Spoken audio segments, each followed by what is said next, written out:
Welcome back for watching KTN Sunrise Live, and we want to discuss matters of devolution and governance. And as you know, we keep saying that devolution is all about bringing services closer to you, and the fact that funds follow function, and that you at whatever grassroots level are able to say these are the services that I need, and the funds will then follow that, as opposed to you coming all the way to Nairobi to get some of the services, or going to Mombasa or Eldoret or some of the major cities.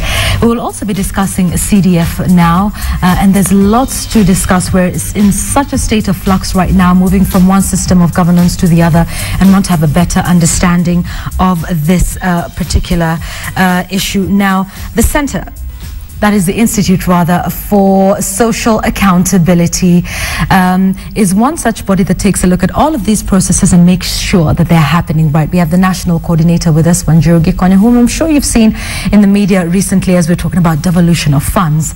It's really good to have you with us this morning. Yeah, and great for us to all have an understanding of this process. I'm so keen that when we have discourses in our public spaces regarding these issues, is that we're doing it from a point of knowledge and not from the point of, you know, who's my favorite MP, or, you know, which side do I come from, or ethnicity.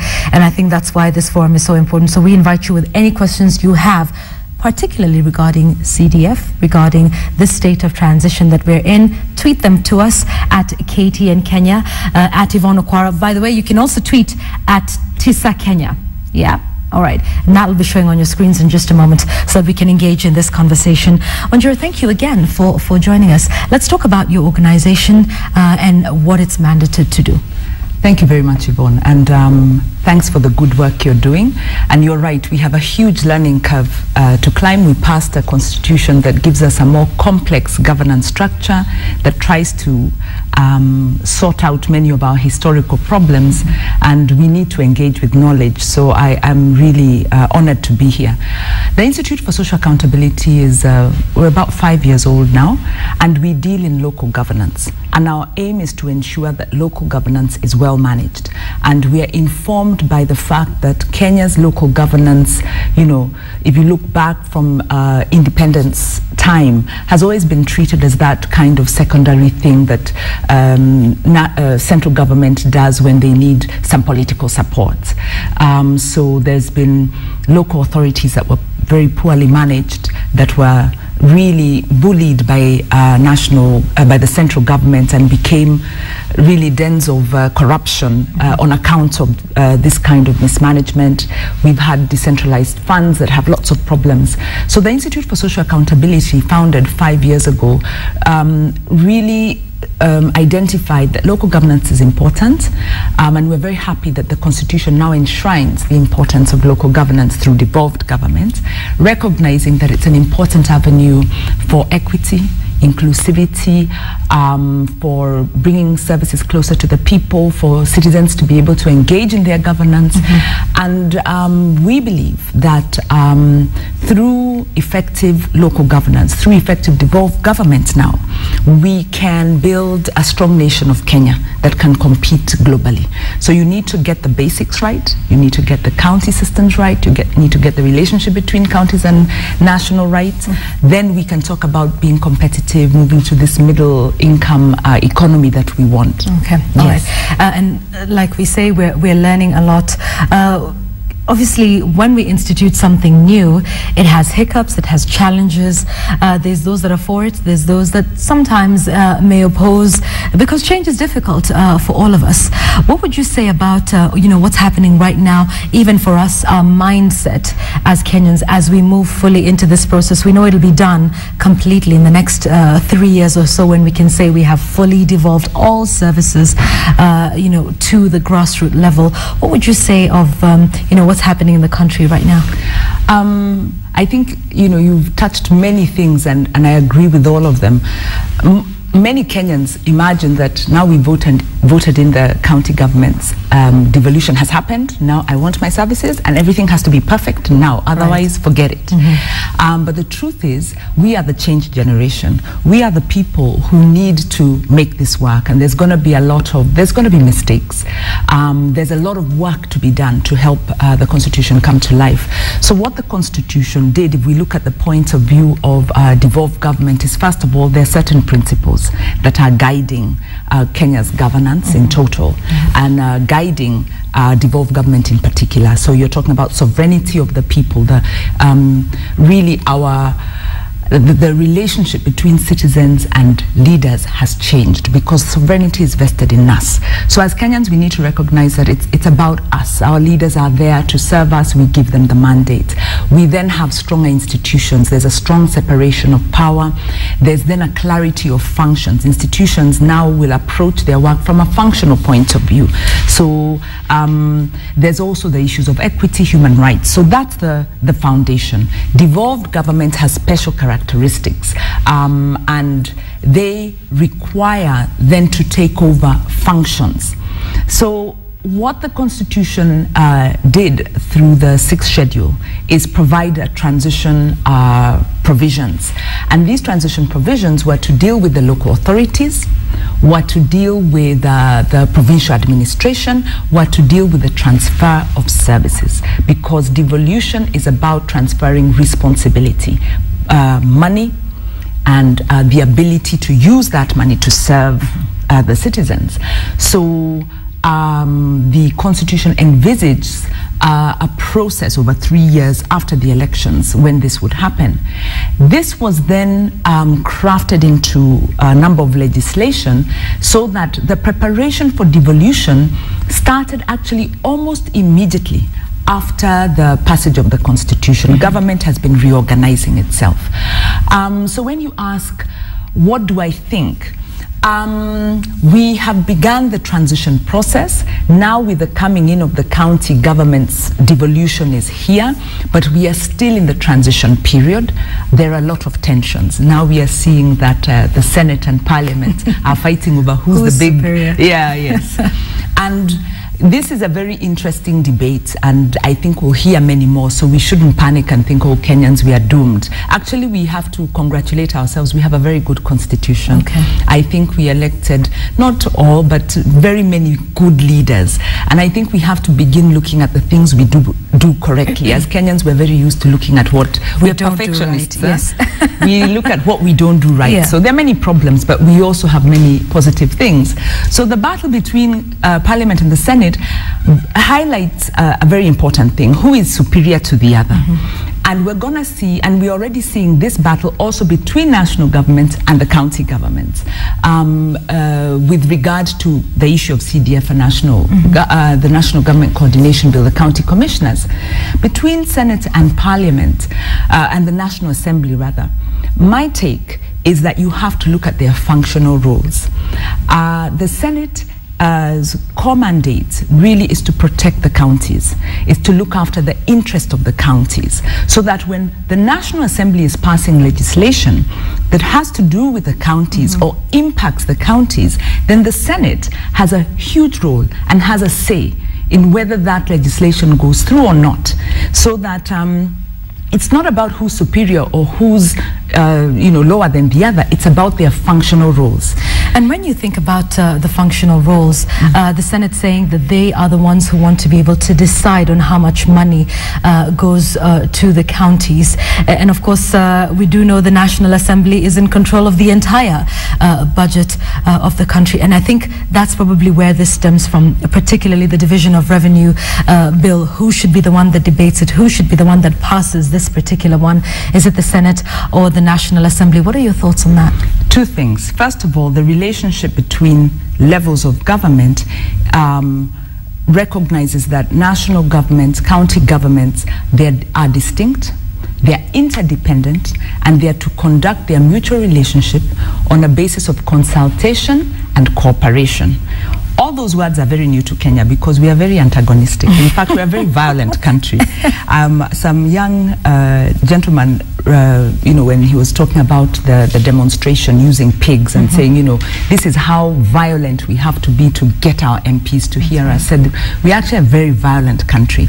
And I heard you talking earlier with Njoki about the need to counsel us as a nation. And I believe we do. We have to begin to listen to each other. So the Constitution gives us a very powerful provision that I believe that we need to internalize, that both houses need to internalize, that governments are distinct, they're interdependent. One can't do without the other. That's right. So these people who are trying to scrap the Senate, are reading off, they are maybe out from outside, from Mars or somewhere, and their constituents need to tell them, stop embarrassing us by saying such ridiculous things, That's surely. Right. They are to conduct their mutual relations, their mutuals, whether the county is involved in its exclusive functions, there's a mutual impact on the rest of the country, and they're supposed to do so through consultation and coordination. So between on the division of revenue, I believe, and I'm not really an expert in public finance, but the reason why the Senate doesn't have a final say on division of revenue between the national and county governments is because of the interests. There's always a risk in devolved government that national government will not allow county governments to grow. Yes. It will frustrate it, and the way they do it is through resources. There's equally another risk that county governments will run away with all the money and leave national governments fledgling. So the responsibility had to be vested somewhere, and now it's vested with the National Assembly. The reason there's this big problem actually is because national government was supposed to have costed the functions. They had from 2010, the legislation on devolution was complete. All of it was complete by August of 2011. No, I'm getting my timelines mixed up. Yes. So they had then the time to prepare, but they haven't. So they did not cost health properly. They did not cost water properly. They didn't unbundle the functions and say, these are the functions of county governments, these are the number of personnel you need, this is how much it costs. And as we know, funds follow function. Exactly. Okay. Right now, actually, functions will follow funds. So the transition process, the form of transition process as it is supposed to be, has essentially broken down. And we are down to a political discourse. And, we really need the constitutional commissions to get on board of this discussion. So if we get back to, should it be Senate, should it be the National Assembly, the debate should actually be informed by functions, where you'd be able to say, it costs this much to run hospital services at this level. So you cannot say you won't give the money because that's the actual cost. Okay. These are the kind of personnel that you need. So without that concrete information, you have this battle. I think the Senate is putting in is doing a very key thing, because if you look at the division of revenue, there are some important aspects that have been ignored completely. The Land Commission doesn't have a dedicated budget, so they're likely to start up and then now have to start depending on the ministry to give them allocations. You've just seen the TJRC report coming out, and the central issue is about land. So you need this body to be resourced. There are decisions like that. The issue of getting enough money to the counties is critical because the preparation process was not done, because national government actually failed the counties. So governors came and found nothing had been prepared for them, or a minimum had been done.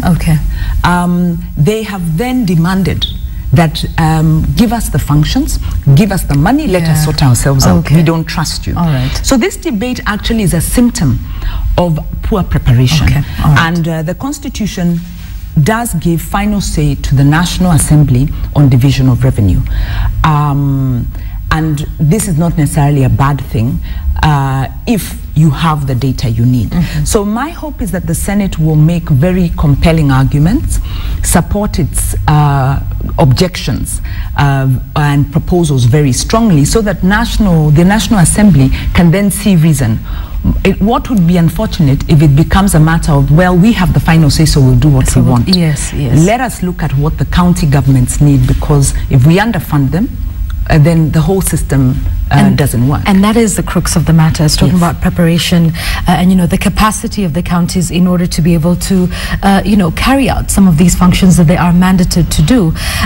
There's a lot of fear for most people that we could just be devolving corruption, you know, from the national level down to, you know, what's happening at the local level, and perhaps even amplify what's been happening at the local level in terms of corruption. I mean, we know what's happening within the Nairobi City Council, or what had been happening, and you know, we've heard of the 6 officials who've been suspended for extortion by the county governor.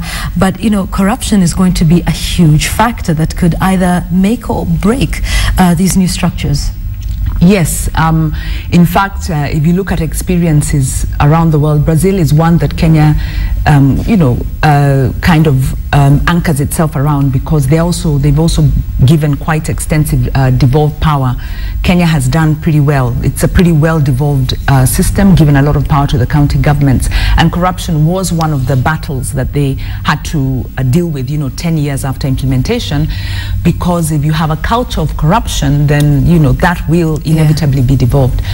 In this regard, the Constitution makes the provisions, and we all know them, Chapter 6 being one of the key pillars of ensuring that public officials pass the integrity test. We know, unfortunately, that was, you know, completely flattened by the previous government. That's right.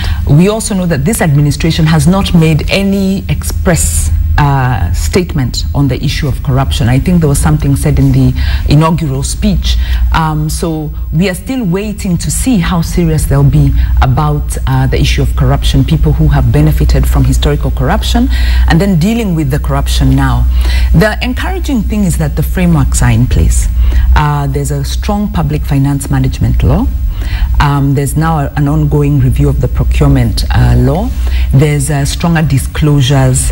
There's a strong emphasis, you know, under Chapter 12 on public finance and under Chapter 13 on public service for prudent use of resources and accountability of public officers. So the legal provisions are there. Right now it's chaotic, because we are setting up institutions and everybody's talking loudly. But the dust will settle and counties will begin to operate. A couple of things need to happen. One is citizens need to get involved. When you see the notice that your county is holding budget forums, you have to go. We attended, one of the representatives of our institution attended, and we were then able to look at the budget and go through the budget, and questions were being raised. So business people also attended this forum, where they were asking, you know, questions about why are you putting so much money into this, not into that. So number one, citizens, please let's wake up. We can't expect government to do everything. And you know, as citizens, we also have to sort out corruption within ourselves. That's right. Because we seem to be very unhappy with corruption when we are not the beneficiaries. Right. But if my relative is benefiting for corruption, that's okay. We can, yes, sort of turn a blind eye. Exactly. Yeah. The other critical aspect of this is the capacity of county governments. And that's another gap in the Division of Revenue Bill, which as an institution we made proposals, and we're hoping the Senate will pick up. South Africa, Brazil, Uganda, devolution, the first big crisis is lack of capacity.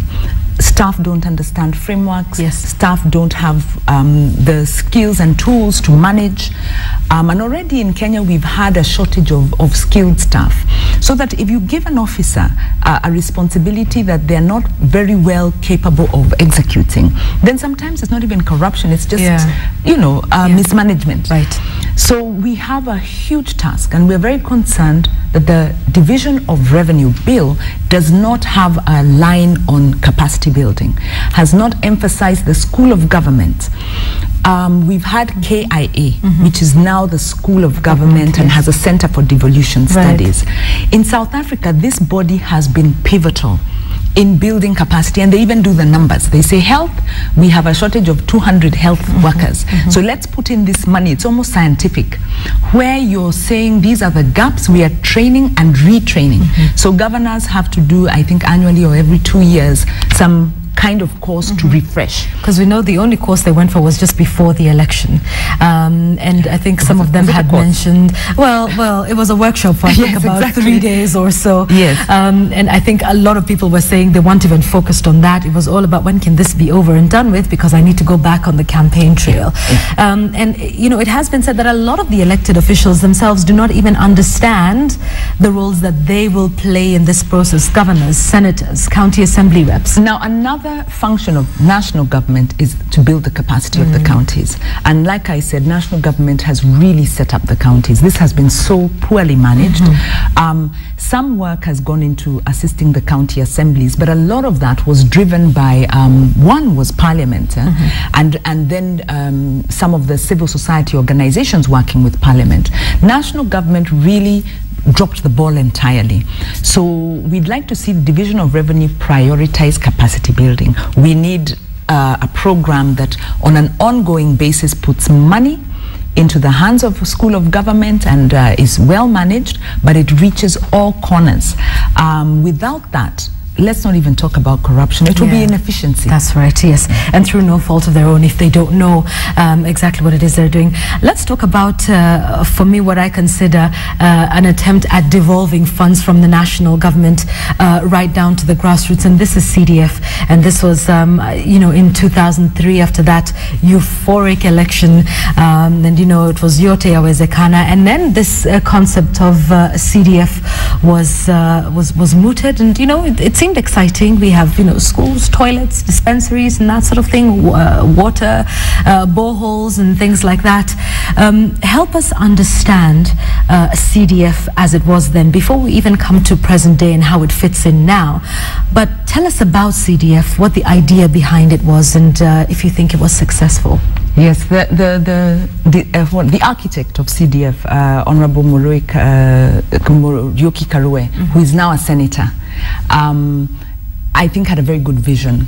And I understand that the CDF was first mooted in Parliament and passed as a motion in, I think, 1999, before the NARC government came in. When the NARC government came in, they then picked up on this motion and passed the CDF Act as almost one of their immediate actions. Right.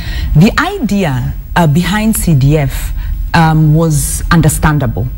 The Moi era had politicized development.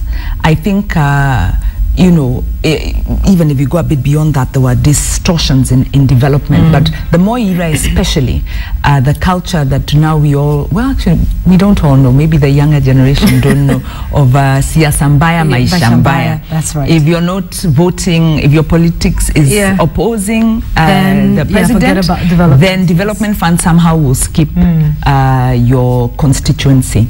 So the MPs found that at the local level, basic stuff was not getting done, and the district commissioners then and the DOs were then attending these rallies.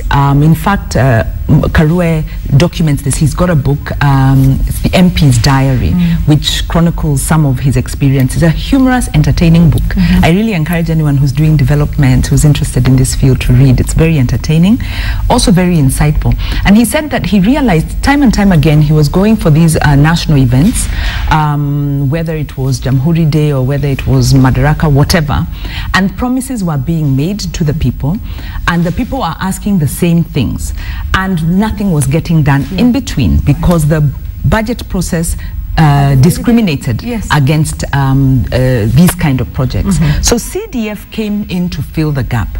It came in to give money to local infrastructure, like you said, the local schools, the bridges, those little projects that are needed to make life bearable and to assist government to deliver services more effectively, building schools, building dispensaries. So it came in 2003, and it was given 2.5%, at least 2.5% of ordinary revenue.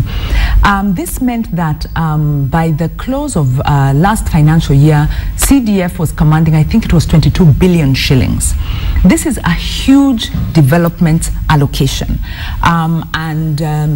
You know, I can't remember the figures, tens of thousands of projects have been put up through the CDF. CDF was touted by Grassa Machel during the African peer review, where they were looking at good governance across the African countries. And, the team came to Kenya, they saw CDF and they said, wow, you Kenyans, this is a fantastic initiative. Other African countries should borrow. And then other African countries did pick it up, not as well structured as the Kenyan. So CDF in Kenya has had an impact. It's had a good role. Of course, the problem with CDF in Kenya, it was an MP's fund. Right.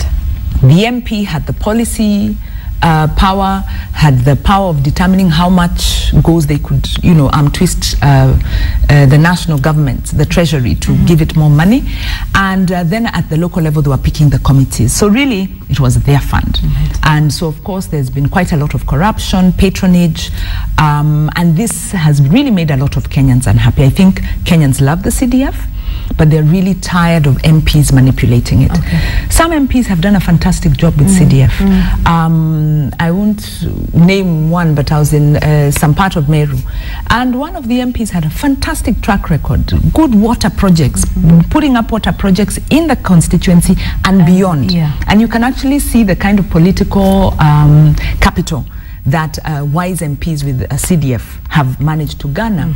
But others have done the exact opposite. Yes. Cronism, nepotism within some of those CDF committees has ruled the day. Yes. I remember one example, again, it was from Western, and some journalist was telling us, there was an allocation given for 4 million to build, I think it was the DO's house. And this journalist had photoed some Mabati structure. That Mabati structure had been in existence before. Oh, no. So the question was, what happened to the 4 million shillings? That's right. If you read the Controller Auditor General report, there are numerous stories of disappearing vehicles. Some vehicle was bought, and no one seems to know where it is. It's not being used. It's not on the books. Unfortunately, also the penalties, the follow-up has been very slow in penalizing. That's right. Yes. And let's talk about the auditing now, because I think we know with the county governments, we know they will be audited by the Auditor General. And that's, sort of one of the ways where we have the national and county governments interdependent. So it's not just the county governments doing their own thing with their finances. They're answerable to the Auditor General at the national level. What was the auditing process like for CDF?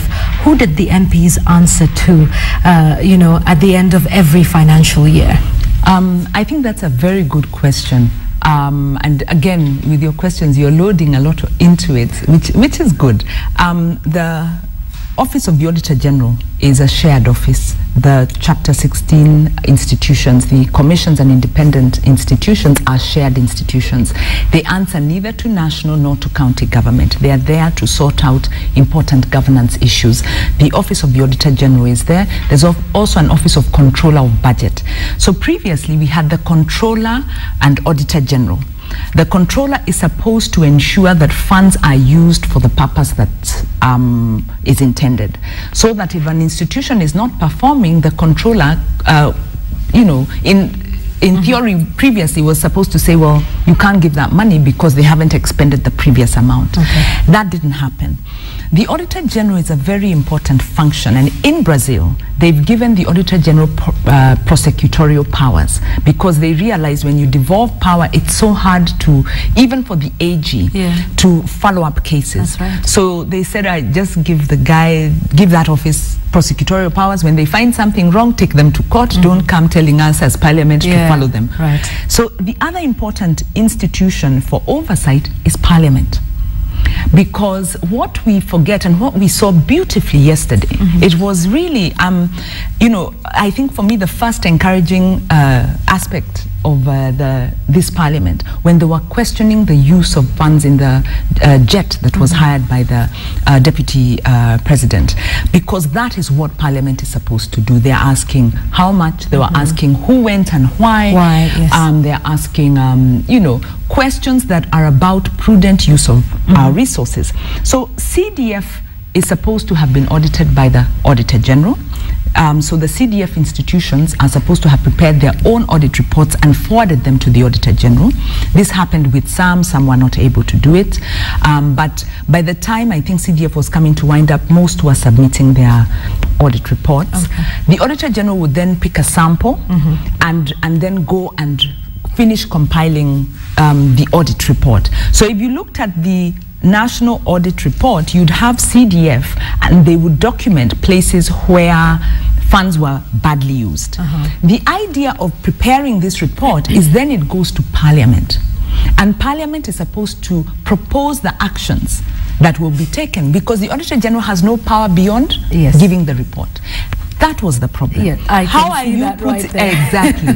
You're telling MP of this constituency to go and take a decision on MP of another constituency when he or she knows next time it will be me. So you'd rather just ignore that section and be busy doing other things. So the role of MPs in implementation fundamentally undermines oversight. And our Parliament has been very weak as an oversight institution. Part of the reason for weakness may be like if you look at the instance of Goldenberg, where Parliament came out and actually are the ones who brought out the issue of Goldenberg and provided some of the evidence, but were not empowered to sanction. They then had no power beyond, they were almost whistleblowing. When you reduce Parliament to a whistleblower, you're in trouble. So the new constitution gives Parliament more powers in terms of it's able to raise the issues, it's able to propose sanctions, it's able to sanction a minister, it's able to sanction a fellow MP. If they're involved in implementation. The problem, like we saw now after the passage of the Constitution, for instance, on the issue of the embassies and in Nigeria and in Japan, where this huge process went on and huge submissions, so passionate, and you were thinking, a head will roll or two or three. And nothing happened. So the point here is that Parliament and the Auditor General are two sides, are two institutions that must work together. Parliament must do its oversight role. It must exercise the power in a non-partisan way. If you have people there who are so beholden politically and so minimalist in their thinking, we won't get anywhere. The Constitution won't save us. And so when it comes to Auditor General and CDF, that has been the problem. The issue there was separation of powers. Right, and I think the perhaps most memorable thing that came out of those reports from the Auditor General was, CDF in Gatanga is being used well, and all hail Peter Kenneth when he was MP of that region at the time. And then we also looked at the other constituencies that were doing badly, and we said, tisk, tisk. And that was the end of it. Obviously, members of Parliament wouldn't be able to check themselves. And which is why then, in the new system now, that the members of Parliament would not be directly involved in the selection of the committee or in the running of the CDF funds.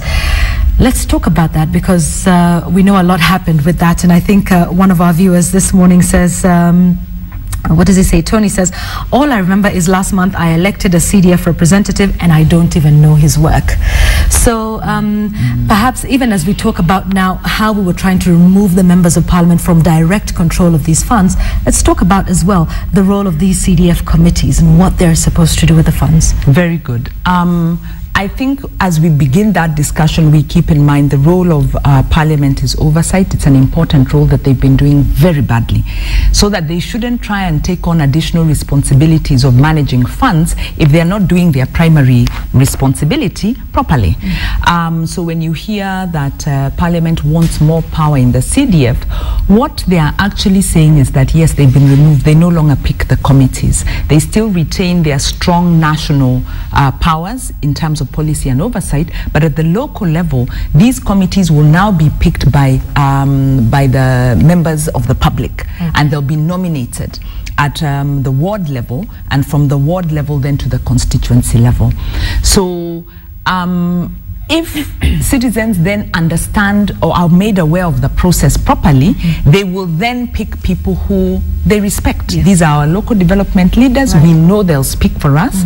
So in a way, you're then insulating the funds from that political manipulation. So yes, the hand of Parliament has somehow been, of the MP has somehow been removed. But there's still another way in which the CDF Act offends the Constitution, because even though the MP is not picking the committee, this committee, the MP then sits on a committee that is known as the County Projects Committee, where they sit together with the senator, they sit together with a number of other government officials, and they then make decisions about which projects will be funded. And therefore begin getting involved in an implementation role. Which is what the committee is supposed to do. Is that right? Well, the problem isn't the committee.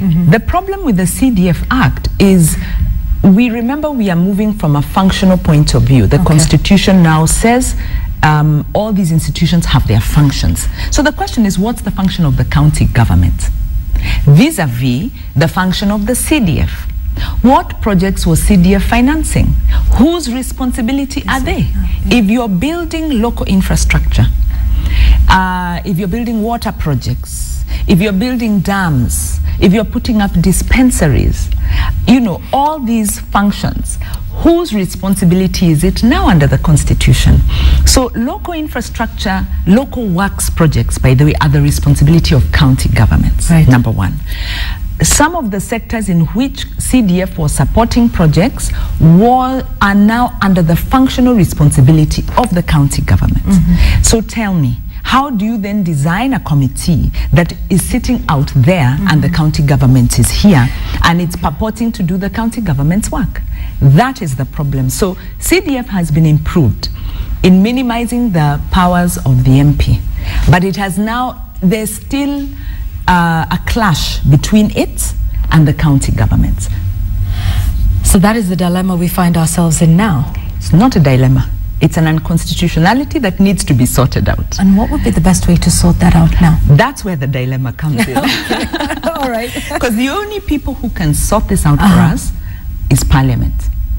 And Parliament really needs to embrace the Constitution and has to embrace the fact that there's a separation of powers, that if they don't reform the CDF, it will likely be termed unconstitutional because it is encroaching, it is actually offending the Constitution. So if they don't reform it, this money will be lost to the counties. So not only will, you know, CDF cease to exist, county governments will lose a precious resource, because we are saying after sharing the revenue, we then want to also get some conditional grants that can assist to fill the gaps, so that you have the amount, the percentage. Right now, I think was it 28% of the total revenue will go to the counties. On top of that, we would like to see the CDF come to augment. Another problem with the CDF is the way it's structured. It shares it takes a share of ordinary revenue. It can no longer do that. It's actually offending Chapter 12 of the Constitution that places, that has a process for sharing of national revenue. So even in the way it's framed in the wrong language. It's like going to Form 1 when you've only been taught to talk Standard 1 level. You can't speak the same language. So really now the CDF has to be reframed. The principle still remains a good one and a necessary one. We still need support of local infrastructure projects, because these schools that were being built, for instance, there's no other allocation for building of these schools. Some of these dispensaries, the allocation for building them, you know, is very, very low. So we still need infrastructure, local infrastructure projects, and we need that money to move to the counties, and we need Parliament to revise the Act. If the law is repealed by a court because of being unconstitutional, then all Kenyans lose. And then some would say, so why go to court, you know, challenging this matter? What do you hope the outcome to be? Our hope is that, one, we will get a period, a stay, where Parliament can be given the opportunity to revise the law, and that they will revise it in line with the Constitution. Should that not happen, and the court then reviews the situation, they may say it's, they don't find any problem with the act as it's framed, in which case, of course, there'll be an appeal, because there are at least 3 very clear grounds of offending the Constitution. Most likely, the court will say it does offend the Constitution, my hands are tied, it must be repealed. That means the money goes.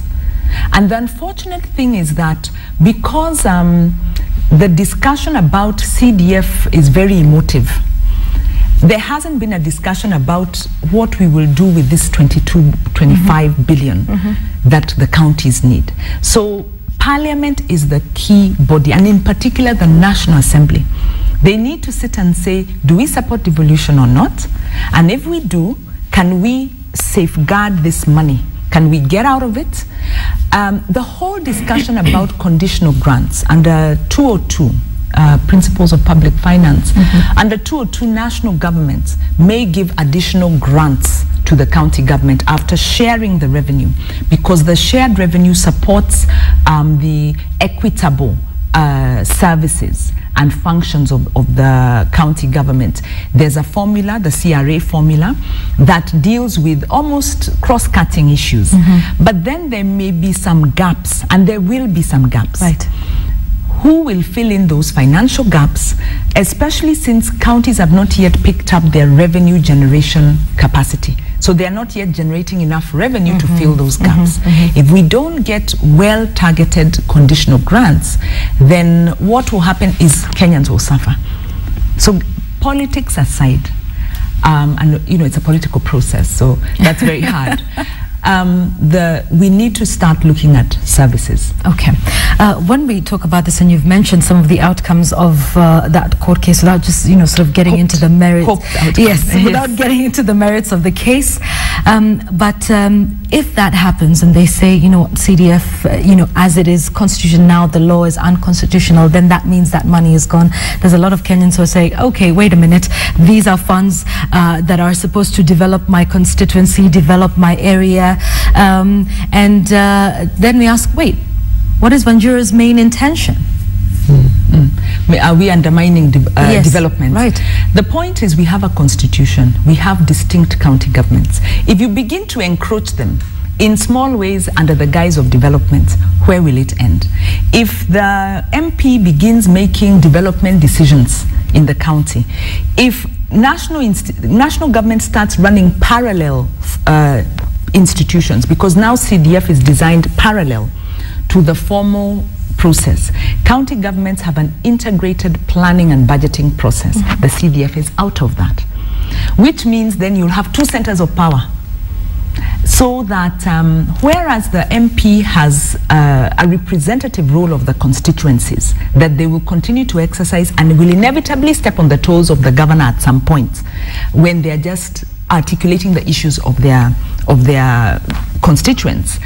If you have 2 centers of development power, you're beginning to undermine devolution, you're creating confusion, and it's costly to us. The history of Kenya is replete with parallel institutions, because that's what national government tends to do. Central government says, yes, we'll give you power, we'll give you the districts. Then they put in provincial administration. So you have the districts, but the power is still with provincial administrations. Accountability becomes undermined. You then don't know where the responsibility lies. So what the Constitution seeks to do is to clarify functions and responsibility. CDF is beginning to blur those functions and responsibility in much the same way that the county commissioners are. So what we are seeing is we have a new dispensation. We now have devolved government, but we are carrying on the problems of the previous dispensation and bringing them into the new dispensation. All right. What would the ideal situation be? Let's say things go the way you're hoping that they will, and then this goes back to the National Assembly to be able to clarify this issue. Like we said, if it comes to that, then that money is lost. Should that money be channeled to county governments? Should CDF continue to exist under this new dispensation, or should it be something that we do away with? What is your view on this matter? Oh, CDF must exist. And how will it exist without being parallel to the county government structure? What Parliament needs to do is to channel the CDF through the county planning process, but do what is called ring fencing, where they say this money is for constituency level infrastructure projects. They could even say it's for one particular or two sectors. It can only build schools and it can only build dispensaries, and it must do this so that it gets into the formal plan. When the county is now developing its plan, it's able to say that we have this amount of money for building dispensaries, and it's a predicted amount because they know they'll get it every year. That is what conditional grants are. They come to the government, they are sure that the money is coming in. It's not politically, a national government wakes up one morning and decides, okay, now we are starting some nice project, you know, Tuma Pesa.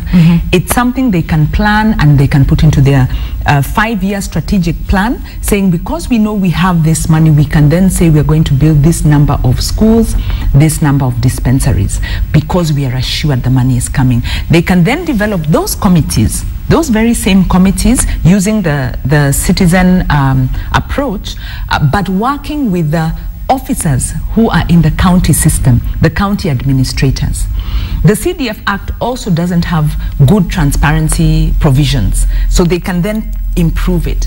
So what Parliament needs to do is to revise the CDF Act. It's a fundamental rewrite, but it can be done so that they channel the money to the counties for the constituency for those very projects, failure to which there's a possibility that we will all lose. And make no mistake about it, if we begin to compromise and say, well, it's unconstitutional, but let it go, then we are down a very slippery slope, because we have a very expensive framework we have created. If we begin to cut corners and it begins to malfunction, not only will we have an expensive framework, it will be an ineffective one. So let's get it working properly. At least we can then begin to justify the cost. Running parallel structures is another cost, because then you have officers doing the same thing. One is national government, the other is county. And they're doing the exact same job. All right, allow me to play the devil's advocate for a moment. Do you think that the members of Parliament would be able to do this, seeing as, well, we know the law now says that they're not in control, but we saw what happened with the elections and, you know, the allegations that some members of Parliament were trying to manipulate the process.